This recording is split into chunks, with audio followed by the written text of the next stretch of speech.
what's up, Nerf Nation? This is Normatico here, and tonight we are going to be answering the question that I've been asked quite a bit recently. Normatico, what is your favorite blaster? That's a difficult question to answer because I have favorites in all the different categories. However, my overall one of the Nerf brand, it is in my hands right now. It was released back in 2012 as part of the N-Strike series, a sub-series of the N-Strike series, I should say, which was the glow-in-the-dark. It is the Rayven CS18. Of course, Rayven stands for clip system. I know they're not clips, they're magazines, whatever. And this was actually included with the Firefly technology. It is the second bullpup blaster that Nerf created. The first one actually being the Firefly Rev 8, which, if you know anything, is a Springer. I actually have one of those somewhere around here, I believe, but I might have to review that one later on. Many people actually think that this is the spiritual successor of the Firefly. I don't know about that because, again, I personally don't see it. Both shoot glow strike darts, I guess, maybe, whatever. But that's what they say, and that's their story. They're sticking to it. Now, of course, they have actually released this blaster in several different iterations, each one, in my opinion, an upgrade over the next. Because, of course, this was released with standard N-Strike in 2012. Of course, in 2013, they released some under the N-Strike Elite series. The standard release was the Blue Elite CS18. Then, of course, they released a couple of different versions that were exclusive to... Oh, knocked the camera there. They were exclusive to certain stores. So, for example, in Kohl's, they actually had the Ravenfire CS18, which, you know what? It's a fun blaster. Great. I like it. You know, this one is stock. Has all just the motors, not rewired or anything. I might actually do a rewire on this one later on. Maybe upgrade the motors. We'll see what I do. I'm not entirely sure exactly what I plan on doing with this one. I do have one that is new in box somewhere, and I might actually use that to make my ultimate Rayven build. Then, of course, they had what is arguably my personal favorite of them, and forgive the attachments on here, but I have to differentiate them. As you can tell, this one's upgraded. This is the Rayven Stinger, released in the classic N-Strike colors. This is a Sam's Club exclusive. I have read somewhere that you could find them also in Costco maybe, but according to the official wiki page, this was a Sam's Club exclusive. Now, one thing I'll tell you about the Ravens is that they all come with pretty much the same features all throughout. So, they do include two tactical rails. You, of course, have the one on the top and the one on the bottom. This is an extended battery cover because it is lipoed up. However, it does normally have the flat battery cover, and it does require 4 AA batteries to operate. The performance of this one, I'll be honest with you, stock with nothing in it. I mean, it's okay. It's all right. Because of the long distance that the dart actually has to travel, because the flywheels, in case you've never owned a Rayven before, are back here, and they have to travel all the way out here before you actually can see them or chronograph them. By then, due to the nature of a longer barrel, they've actually had some drag, and it reduces the velocity. So, needless to say, the numbers that you'll see out of this blaster are not going to be the same as, say, a Strife, until you mod it. Just saying. However, that being said, it does have the benefit of being very comfortable to hold one-handed. You could easily run with 2 of these at the same time. I am having all sorts of camera issues tonight. You can run with 2 of these at the same time and dual wield without a problem because, again, it is comfortable to hold, like so. Now, it did not come with any actual attachments themselves. I added these. Of course, if you have any older Nerf blasters, you'll recognize this from a long shot. And that is the scope of a long shot. And, of course, what I had before was the barrel of a classic Recon CS6. That was my first of the, I guess, modern era of Nerf blasters, the N-Strike series. Kind of missed that one. I'm sure I have another one somewhere, but it's my favorite looking one. Of course, we'll do another video regarding the Recon later on because that is a whole different blaster. Now, this blaster itself, this one is very hard to find, and you can actually find sellers asking upwards of $40,000 new in box, mint condition for this. I don't know this seller personally. Maybe he's a subscriber to my channel, maybe not. I'm not sure. However, that $40,000 price tag has been seen on eBay for about 6 months now, and I personally think that that owner is smoking crack. I just want to toss that out there. And here's why. This one, I think I spent it was part of a bundle, and I spent $22 on the bundle. That included shipping, and it included like 6 other blasters. Either the person just didn't know what they had, or I just got a great deal. Nobody outbid me for it, so there we go. And then I have another one of these that I only spent $10 on. Yeah, and mind you, that's $10 because it took me about $5 worth of gas to go get it. So it was really listed for $5. And they are both in perfect condition. So can you find them? Yes. Are they extremely rare? Absolutely. You can actually find one right now, last I checked, on Mercari for like $250 that's already been modded for LiPo, but that's the standard price that most people ask for. LiPo modified blasters that are hard to find, so it's a lot better than $40,000. Again, that guy is smoking crack. That's like people who try to sell because they see that on Amazon you can buy a brand new in box Titan for $500, so they try to sell theirs for $400 because it's used. No one's buying that, just to let you know. Now, this blaster itself, again, it does perform pretty well. I am actually doing something a little bit different with this video because we have a couple of different versions of these blasters. Actually, with the exception of the Elite Blue,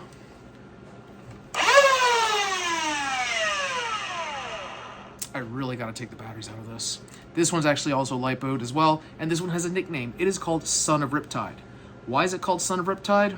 Well, there's a story, and you'll meet Riptide later on when I do the distance test, but Son of Riptide is actually a blaster that I took older pieces out of another modified blaster, swapped it out because I wanted to improve the performance of the original blaster called Riptide, and I put them in this one because why not? So it's Son of Riptide. In fact, I even added the extended barrel much like its predecessor has. This is actually a clear worker barrel that I just sanded the interior of the end strike lug, and has the scar barrel from a Nexus because I had extra ones. So other than that, it is lipoed out. I actually did something really cool with this. Do I have my screwdriver here? And I'll actually show you this because with how thin the battery tray is, it's hard to put a lipo in here. So I managed to do so, I'll have to get that case here, by actually shell cutting just enough for one of these small little tattoo lipos to fit in here. And it fits pretty snug in there, like so. And it still leaves me enough space to slide the magazine in. And because of that little cutting that I did, it gives enough space so that I can actually close the battery cover without having to buy an extended battery cover, and that's a 3S LiPo. It's a similar trick to what you saw me do when it came to the actual Nerf Challenger, the Rival Challenger blaster, and it's become my go-to LiPo, I'll be honest with you. I've actually had one of these last for a few hours, for about 6 to 7 hours of continuous play. So it's pretty decent if you're going to be going into competition. Of course, these are not that expensive. They're about $15 on Amazon. So you can order 2 of these for the price of a larger LiPo sometimes, depending on what LiPo you're buying. And yeah, you keep one on you, you swap it out. If you get a thumb screw, ta-da, you're good to go. So all day play right there. You put one to charge while the other one's in there and you're set. Now, of course, you're not here to talk about blasters like this or hear me preach about the blasters. You're here to see how they perform. So up next, let's go and actually do a distance test, and then afterwards we're going to slap the chronograph to these blasters, and I'll be back with my final thoughts.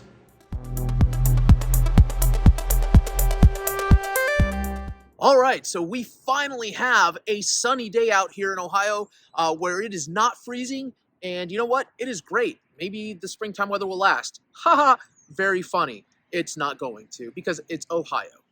I'm actually out here at the parking lot range with my two traditional OG Ravens. This is the first version of the Rayven. I actually have one that has stock motors and stock cage.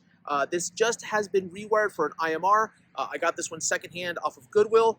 Of those things that the actual switch was fried out, so I had to replace the switch and rewired it for IMRs. I actually have 3 IMR batteries in there with 1 dummy, so we are running at 11.1 volts. Then, of course, we have the one that, this one I'm proud of. It is my first total rewire job that I've ever done where I actually swapped out the entire cage, swapped out the wheels, swapped out the motors. This is my first one. It will hold a special place in my heart. Inside of this one, we actually have Krakens, Daybreak flywheels, and a 39mm crush cage. We will see how these perform. Let's actually start with the stock with IMRs.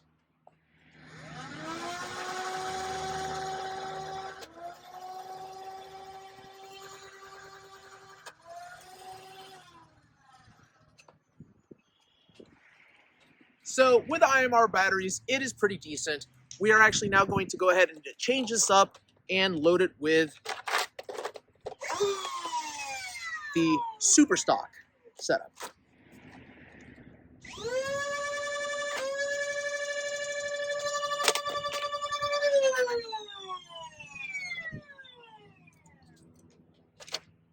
Had a little bit of an issue here. Let's try this again.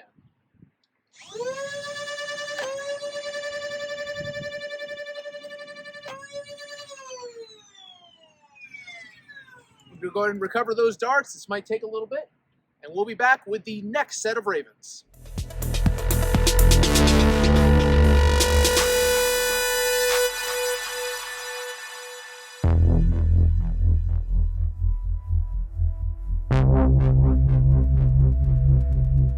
Cage. Next, we're actually going to switch out to a stock, completely stock, regular batteries, completely stock everything, Rayven Fire. That is part of the Elite series. All right, so we are back with the Rayven Fire. We just have the regular batteries in here, and we're going to see how well they upgraded the motors in here for Elite versus End Strike.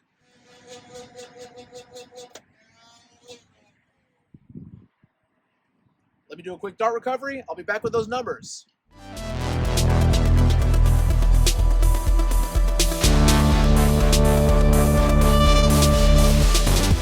As well.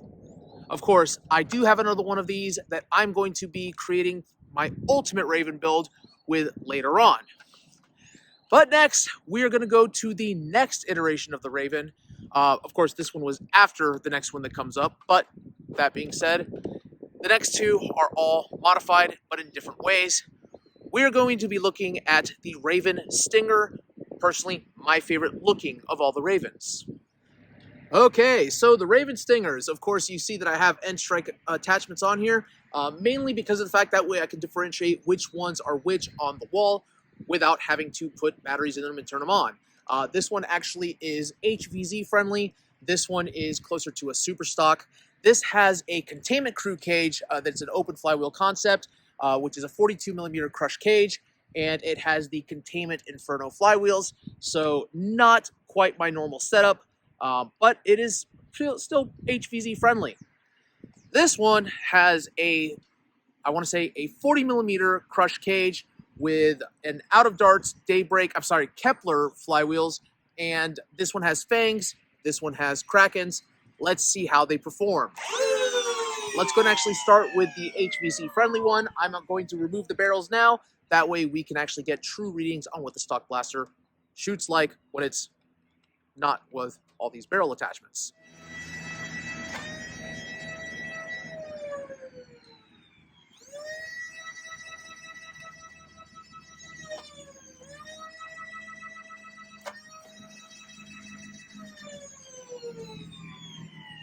I am going to do a quick dart recovery, and I will be right back.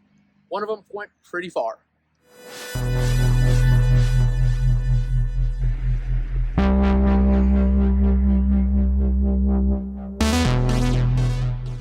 The Rayven Stinger does command some respect. Even though it is HVZ friendly, it does have the range needed for a competition. Not a bad blaster, and not a bad looking one either. We're going to switch now to the more upgraded one. Okay, so we are back with this one. This is the one that actually has the higher crush cage and the worker motors. This one, I believe, has a 40 millimeter crush cage. So let's test it out.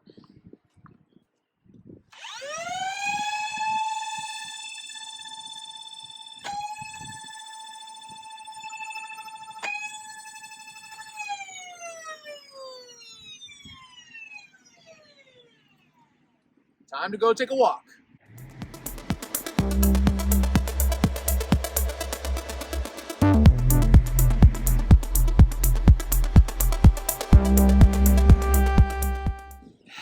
All right, so we got 145 feet for a straight shot and 170 feet for an angled shot. I do not believe those results, so I'm going to do what I normally don't do.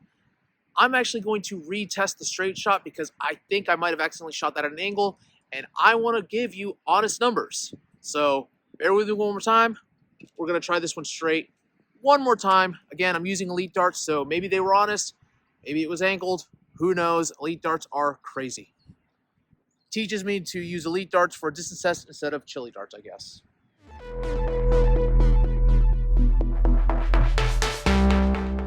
All right, well, I'm glad that I retested, and here's why. Because upon retesting, the straight shot only got 105 feet. The angled shot did confirm at the 165 to 170 range. So, yes, that is correct. Straight shot, though, is not in the 100 plus range, or I should say the 140 plus range. So, that being said, I did actually recover another dart. And for the 39 millimeter crush cage OG Rayven, I thought I had lost a dart. I found it. It went much further than I thought because I'd actually launched 2 angled shots. We got 210 feet with that one. There you go. Super ultra stock blaster. Now, though, we're going to switch to the 2 specialty Rayvens, which we'll be back with in a second. All right, so we have the 2 specialty Rayvens. Of course, I'm talking about Riptide and the one I call Son of Riptide. Now, Riptide comes to me, like I said, from a nerfer who goes by the moniker of the Foam Juggernaut. He gave me this blaster, and this blaster had worker internals with, I believe it was Hellcat 180 motors. Those internals are now in this blaster, or I should say, at least the flywheel and the worker wheels are in this one, hence why it's called Son of Riptide. It is a 42 millimeter open flywheel project cage that's 3D printed with the worker, I guess the high-end wheels. What I went ahead and did was that I rewired this bad boy. This one is full auto, this one is semi-auto, and this one now has a 39 millimeter crush cage, which I might actually have to swap out because I find that it is destroying the waffle-tipped darts. We have elites here, so it might destroy them. I don't know, but we're going to see how it performs with fresh darts. Full auto, 39 millimeter with the 180 motors. So this one just has the standard worker brand motors now. No, I'm sorry, Kraken motors with the 42 millimeter crush cage. Let's test with this one first.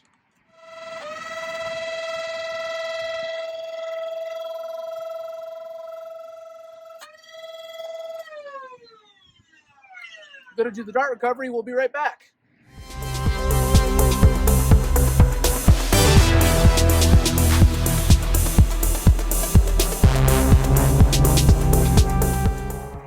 So Son of Riptide can go up to 85 feet with a straight shot and 150 feet with an angled shot. That is accounting for a little bit of a bounce. But now let's take a look at Riptide itself. I do not expect the same level of performance necessarily when it comes to distance because this one is full auto, but we shall see. I've been proven wrong before.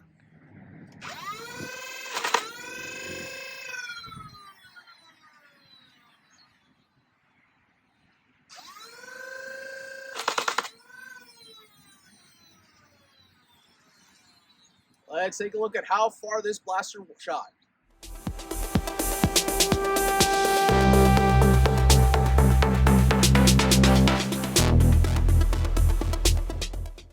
Well, color me impressed. So it started the spread at 72 feet for the straight shot, but ended at 94 feet. So technically it performs right around there with Son of Riptide. But the angled shot, I was also surprised. We got from 135 feet all the way to 165 feet. So technically that outperforms Son of Riptide. Not bad. It didn't destroy any darts. However, I can see where the dart heads are starting to get damaged. So I might actually take out this cage, probably order a new one that's a 39.5 cage, and go from there just enough to actually not rip those heads. Maybe even push it to a 40. It might lower down the performance just a little bit, but it's full auto, and I don't want to be having to destroy darts all the time. So there you have it. Up next, we're going to actually see the chronograph tests.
And I am back with my final thoughts regarding the Nerf Rayven.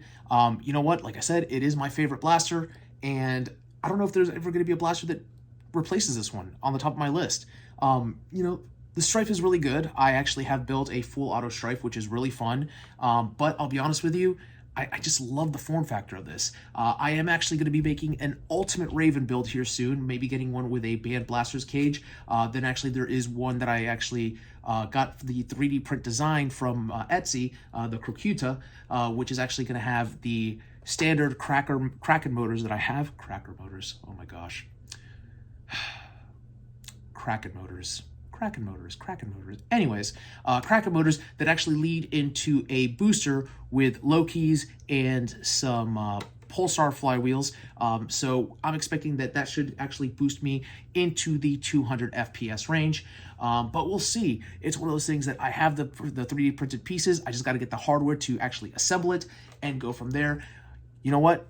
If you want to see what that blaster looks like, go ahead and actually hit the like and subscribe button and make sure to hit that bell notification. That way you get updates whenever I post something, because I'll be posting pictures of it and maybe a quick little, short of that blaster once it is fully assembled. I actually want to give a shout out to Ghost over of the Central Ohio Nerf Club, because he is the one who provided me with the 3D printed parts.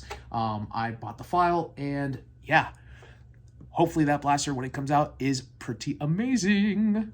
So I want to thank you all for watching Secondhand Blasters. Until next time, keep on blasting.